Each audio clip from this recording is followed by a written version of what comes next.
ఇక సాక్షాత్తు శ్రీ మహావిష్ణువే వైకుంఠాన్ని వీడి శేషాద్రీశుడై ఆనంద నిలయంలో శ్రీ వెంకటేశ్వరుడిగా కొలువయ్యాడు. సువర్ణ కాంతులు వెదజల్లే బంగారు మేడలో కటాక్షిస్తున్న శ్రీనివాసుని దర్శనం జన్మజన్మల పుణ్యఫలం. స్వామివారి గర్భాలయం నిర్మితమైన అనంతరం ఎన్నో మండపాలను రాజులు చక్రవర్తులు నిర్మించారు. అసలు శ్రీవారి ఆలయంలో ఎన్ని మండపాలు ఉన్నాయి? ఆ మండపాలకు ఉన్న ప్రాధాన్యత ఏంటి? స్వామివారికి ఎవరు ఈ మండపాలని నిర్మించారు?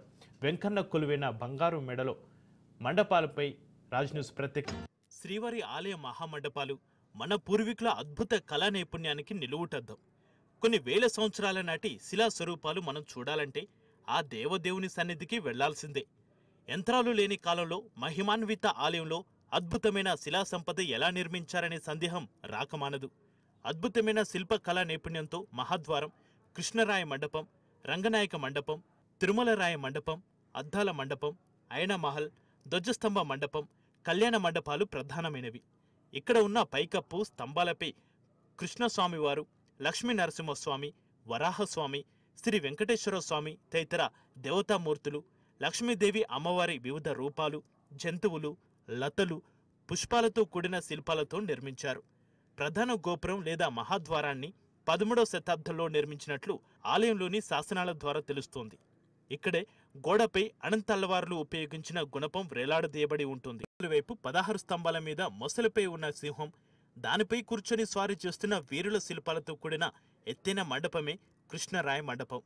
ఈ మండపంలో కుడివైపున తిరుమల దేవి, చిన్న దేవిలతో కూడిన శ్రీకృష్ణ దేవరాయుల నిలువెత్తు రాగి ప్రతిమలు, ఎడమవైపు చంద్రగిరి రాజైన వెంకటపతి రాయల రాగి ప్రతిమ, ఆ పక్కన విజయనగర ప్రభువైన అచ్యుతారాయులు, ఆయన రాణి వరదరాజీ అమ్మన్ని వీరి నిలువెత్తు నల్లరాతి ప్రతిమలు నమస్కార భంగిమలో ఉన్నాయి. శ్రీకృష్ణ దేవరాయలు 7 సార్లు తిరుమల యాత్ర చేసి శ్రీవారికి ఎన్నో కానుకలు సమర్పించారు. అచ్యుతరాయలు తన పేరిట అచ్యుతరాయ బ్రహ్మోత్సవారి ఆలయంలోని రంగనాయకుల మండపాన్ని శ్రీ రంగనాథ యాదవరాయలు క్రీస్తు శకం 1310-1320 మధ్యకాలంలో నిర్మించారు.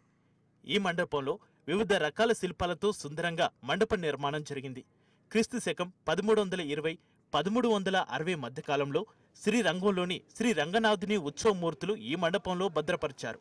అందువల్లే దీన్ని రంగనాయక మండపం అని పిలుస్తున్నారు. రాష్ట్రపతి, ఉపరాష్ట్రపతి, ప్రధానమంత్రి, ముఖ్యమంత్రి తదితర ప్రముఖులకు శ్రీవారి దర్శనానంతరం ఈ మండపంలోనే వేద ఆశీర్వచనంతో పాటు రంగనాయక మండపాన్ని ఆనుకుని పడమర వైపునకు ఉన్న ఎత్తైన స్తంభాల మండపమే అన్న ఉంజల్ మండపం లేదా తిరుమల రాయ మండపం అంటారు.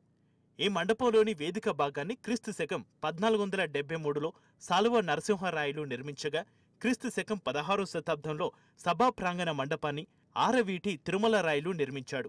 ఇందులోని స్తంభాలపై శ్రీ వైష్ణవ, పశుపక్షాదుల శిల్పాలు ఉన్నాయి. ఈ మండపంలో రాజ తోడర్మల్, అతని తల్లి మాతా మోహనదేవి, భార్య పీఠాబేబీ లోహ విగ్రహాలు ఉన్నాయి. బ్రహ్మోత్సవాల సమయంలో ధ్వజారోహణం నాడు శ్రీవారు ఈ మండపంలోనికి వెచ్చేసి పూజలందుకుంటారు. కృష్ణరాయ మండపానికి ఉత్తరం దిక్కున ఉన్నదే అద్దాల మండపం లేదా అయనమహల్ అంటారు. దీనిని 36 స్తంభాలతో అద్భుతంగా నిర్మించారు. ఇందులో మందిరం, దీనికి అంతరాలం, గర్భగృహం ఉన్నాయి. ఇక్కడ ప్రతిరోజు స్వామివారికి డోలోత్సవం నిర్వహిస్తారు.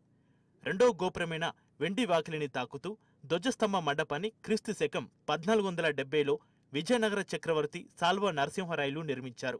10 రాతి స్తంభాలతో నిర్మించిన మండపంలో బంగారు ధ్వజస్తంభం, బలిపీఠం ఉంటాయి. ఈ స్తంభాలపై వివిధ దేవతామూర్తుల శిల్పాలు, ఇంకా సృష్టికి సంబంధించిన స్త్రీ పురుషుల సంబంధాలను తెలిపే అనేక శిల్పాలు పొందుపరిచారు. ప్రతి ఏటా బ్రహ్మోత్సవంలో తొలి రోజు ఈ ధ్వజస్తంభంపై గరుడ కేతనం ఎగురవేస్తారు. దీన్నే ధ్వజారోహణం అంటారు. ధ్వజస్తంభానికి తూర్పు దిక్కున ఆనుకుని ఉన్న ఎత్తైన పీఠమే బలిపీఠం. శ్రీవారి ఆలయంలో నివేదన అనంతరం అర్చకులు బలిని ఆయా దిక్కుల్లో ఉన్న దేవతలకు మంత్రపూర్వకంగా సమర్పిస్తారు. శ్రీవారి గర్భ ఆలయానికి దక్షిణం వైపు క్రీస్తు శకం 1586లో శ్రీ అవసరం చెన్నప్ప అనే నాయుడు కళ్యాణ మండపాన్ని నిర్మించారు. 80 అడుగుల పొడుగు, 30 అడుగుల వెడల్పుతో 27 స్తంభాలతో నిర్మించారు. ఇందులో మధ్య భాగంలో 4 చిన్న స్తంభాలు ఉన్న గ్రానైట్ వేదిక ఉంది. పూర్వకాలంలో ఈ కళ్యాణ వేదికపై శ్రీ మలయప్ప స్వామి వారికి, శ్రీదేవి భూదేవిలకు కళ్యాణోత్సవం నిర్వహించేవారని అర్చకులు తెలిపారు. ప్రతిరోజు ఈ 3వ భేరమైన మలయప్ప స్వామికే మనము కళ్యాణోత్సవము, డోలోత్సవము, ఆర్జిత బ్రహ్మోత్సవము, సాయంకాలం పూట సహస్ర దీపాలంకరణ సేవ, 4 మాడ వీధుల్లో ఉత్సవము, అలాగే వారోత్సవాలు, పక్షోత్సవాలు, మాసోత్సవాలు, సంవత్సరాది సమస్త బ్రహ్మోత్సవాలు ఈ 3వ బేరానికే మనం నిర్వర్తించడం జరుగుతూ ఉంటుంది.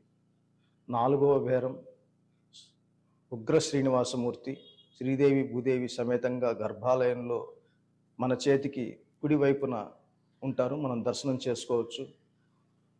ఈ ఉగ్ర శ్రీనివాసమూర్తి సంవత్సరంలో ఒక్కరోజు, అంటే కైసిక ద్వాదశి నాడు మాత్రమే సూర్యోదయానికి పూర్వమే 4 మాడ వీధుల్లో ఉత్సవంగా ఊరేగి సూర్యోదయానికి పూర్వమే గర్భాలయం చేరుకోవడం అనేది ఇక్కడ ఆనవాయితీగా వస్తున్నది. ఆలయంలోని మండపాల శిల్ప సౌందర్యాన్ని భక్తులు తిలకించేలా అప్పటి టీటీడీ ఈవో అనిల్ కుమార్ సింఘాల్ ఆదేశాలతో చర్యలు చేపట్టారు. ఇందులో భాగంగా మొదటి దశలో రంగనాయకుల మండపంలో స్తంభాలపై ఉన్న శిల్పాల సహజ సౌందర్యం మరింత ఇనుమడింపచేసేలా ఎల్ఈడి స్పాట్ లైట్లను అమర్చారు. గోడ పైకప్పు వద్ద గోడకు ఉన్న శిల్పాలు ఆకర్షణీయంగా కనిపించేలా ఎల్ఈడి స్ట్రిప్పులతో లీనియర్ లైటింగ్ ఏర్పాటు చేశారు. అదేవిధంగా ఆలయంలోని అద్దాల మండపం, కళ్యాణ మండపం తదితర ప్రాంతాల్లో సైతం ఎల్ఈడి స్ట్రిప్పులతో లీనియర్ లైటింగ్ ఏర్పాటు చేశారు.